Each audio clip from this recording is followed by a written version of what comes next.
We're very excited that you've chosen to enter this year's contest.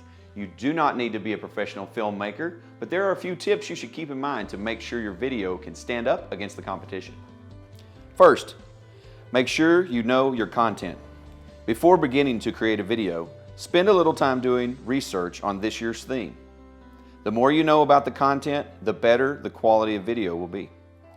Make sure your video meets the requirements. Double check that your video actually meets the requirements.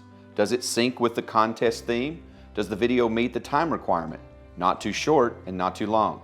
Keep in mind, many high-quality videos have been disqualified because they didn't follow these simple guidelines. Have a plan.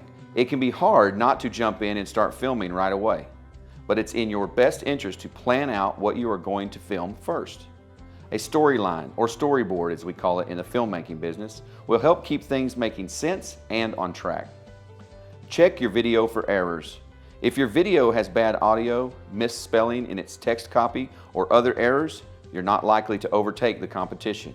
The more error-free your video is, the greater chance you have of receiving high ratings from the judges. Don't get too fancy. While it can be tempting to put tons of fancy transitions and exciting overlays into a video, it may not actually help you win. The students who have the best content and who can execute that in the most engaging and entertaining way are the ones who typically get the most votes and the highest ratings. Don't overdo it and don't overthink it. Finally, have fun. You, your teammates, teachers, and advisors will all have better memories of this experience if you do. Good luck, everyone.